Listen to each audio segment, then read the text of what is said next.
Je voudrais vous saluer, vous remercier, vous encourager pour le travail remarquable accompli à la tête du ministère des Finances. Nous sommes extrêmement heureux des hommages qui vous ont été rendus par l'opposition. Bien sûr, nous qui sommes de la majorité et fiers d'être de la majorité présidentielle, nous vous rendrons les mêmes hommages. Nous avons vu un homme serein, lucide, travailleur, compétent, qui porte le Sénégal sur la base d'une vision qui a été dessinée, élaborée, pensée par le président Macky Sall à travers le plan Sénégal émergent. Vous êtes un des acteurs, un des artisans de ce plan Sénégal émergent. C'est pourquoi vous le mettez en œuvre avec beaucoup d'aisance, beaucoup de compétences. Nous prions pour vous, qu'Allah vous accorde une très bonne santé pour que vous puissiez continuer encore à nous faire rêver, parce que le plan Sénégal émergent mis en œuvre depuis 2014 nous permet aujourd'hui d'être parmi les pays de la zone UEMOA, des pays de l'Afrique, qui ont des économies dynamiques, qui avancent, qui marchent, qui progressent. Monsieur le ministre, quelqu'un nous a taxé d'ensemble lyrique traditionnel. Mais je suis très content de faire partie de cet ensemble lyrique traditionnel qui chante la paix, qui chante la stabilité, qui chante la cohésion sociale, qui chante le progrès et qui chante le Sénégal qui avance, le Sénégal debout. Je préfère être membre de cet ensemble lyrique traditionnel plutôt que d'être membre d'une écurie du Sénégal du chaos, du Sénégal du déclin, du Sénégal de l'activisme, du Sénégal de la politique politicienne. Mais celui-là, par son physique, symbolise le Sénégal qui progresse, le Sénégal qui n'a pas faim, le Sénégal qui se soigne bien, le Sénégal boudonnant. Monsieur le ministre, avec le plan Sénégal émergent, notre pays est depuis 2014 sur une trajectoire de croissance forte, durable, qui nous donne un progrès irréversible. En dépit d'une crise sanitaire mondiale qui a plongé l'économie de la quasi-totalité des pays dans une récession, la mise en œuvre réussie du programme de résilience économique et sociale, mise en œuvre sur la base d'une vision du président de la République, à travers un programme financé à concurrence de 1 000 milliards de francs CFA, a permis au Sénégal de limiter les effets néfastes de cette pandémie mondiale. À travers un soutien aux ménages, mais aussi à travers un soutien aux entreprises des secteurs les plus touchés par la pandémie. Ce programme de résilience financé à concurrence de 1 000 milliards a permis au Sénégal d'enregistrer un taux de croissance de 1,5%, alors que la moyenne dans l'UEMOA était de 0,5%. Et presque, dans beaucoup de parties du monde, c'était la récession. C'est pourquoi nous voterons ce budget, qui est un budget qui nous inspire confiance. Parce qu'en élaborant ce budget, j'ai vu dans les documents qui ont été partagés que ce budget a fait l'objet d'un processus inclusif, participatif, repose sur la sincérité et la réalité. Mais aussi, ce budget a été expliqué par celui qui est un artisan de ce budget, en commission technique et en plénière, qui fait l'adhésion de tous les députés de l'Assemblée nationale. Je ne vois pas à partir de ce moment comment un député raisonnable peut venir ici vous dire que vous m'avez convaincu. Je suis un militant du Sénégal. J'aime le Sénégal qui avance, qui progresse, mais parce que je fais de la politique, j'ajouterai politicienne, je ne vais pas voter ce budget. C'est inconséquent. Nous voterons ce budget parce que nous avons confiance en vous, Nous avons confiance au gouvernement, nous avons confiance au président de la République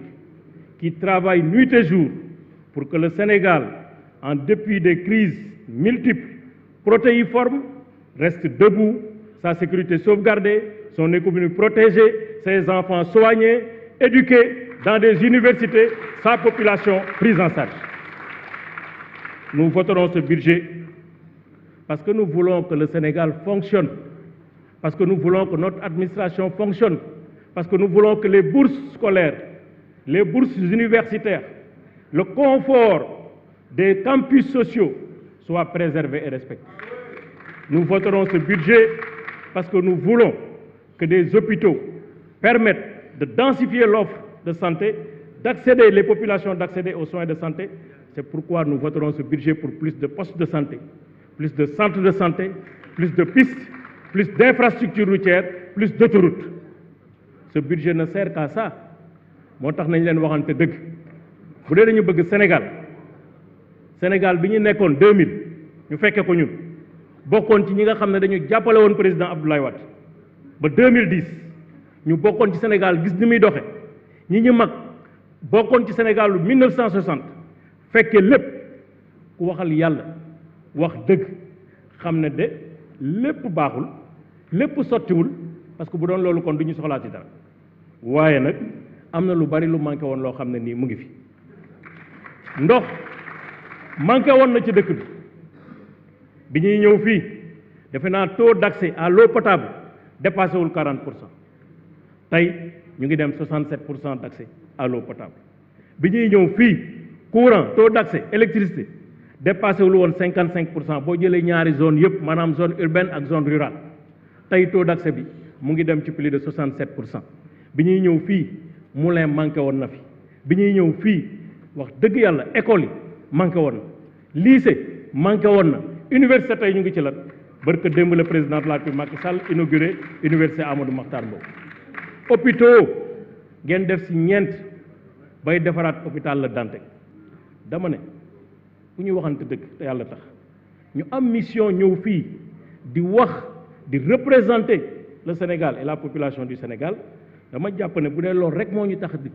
bu ñu ñëwee ba fii suñuy mbubu politique suñuy coloration politique dañ ko war a génne fële fii du tableau ci assemblée nationale fii député buy wax da nga war a wax pour la population et pour le peuple fii couleur boo fi mënti jol militant bi nga war a nekk c'est un militant du Sénégal c'est pas un militant d'un parti c'est pas un militant de l'APR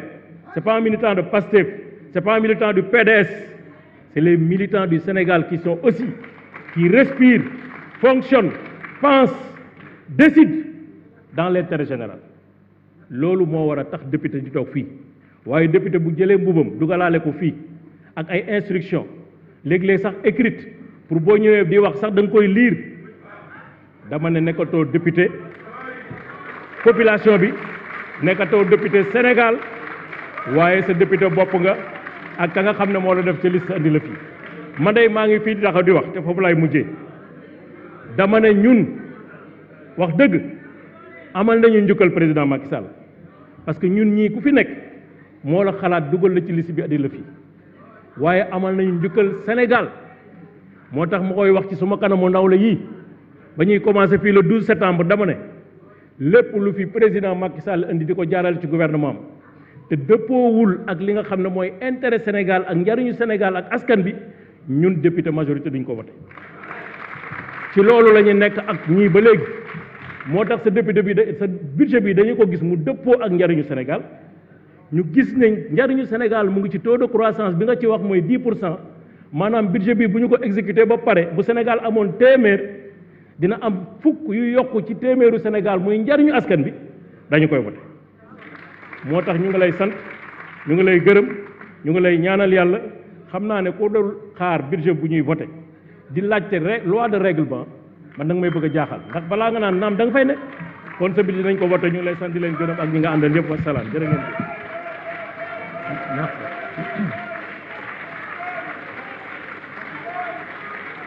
Merci, chers collègues. La liste des orateurs est épuisée.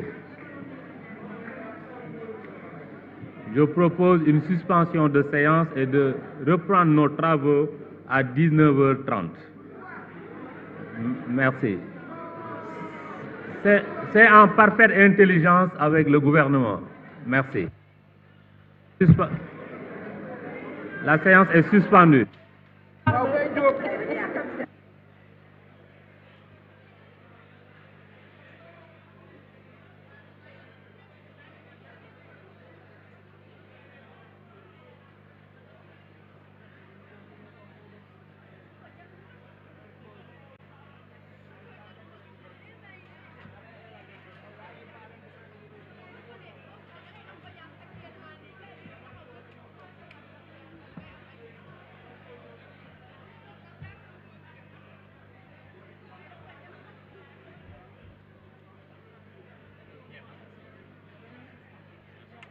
Aujourd'hui, une croissance positive maîtrisée.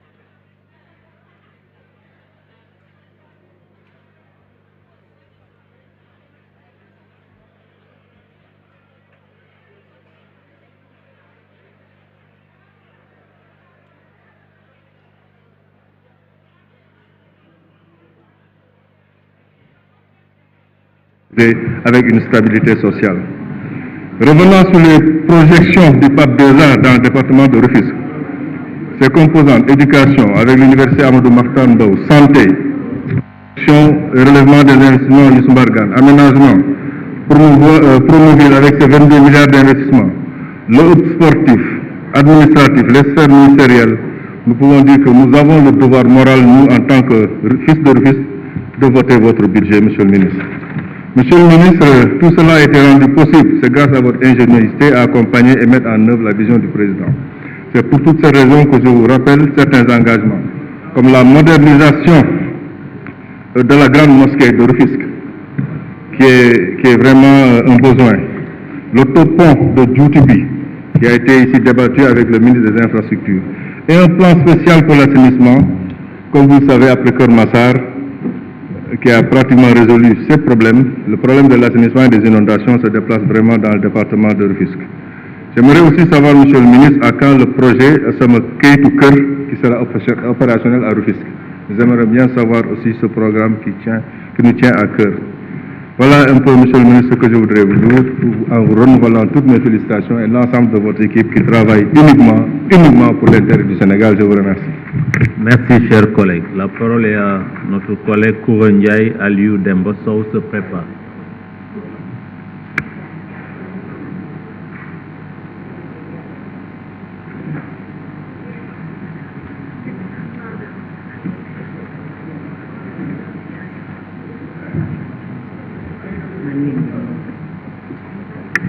Asalaamaaleykum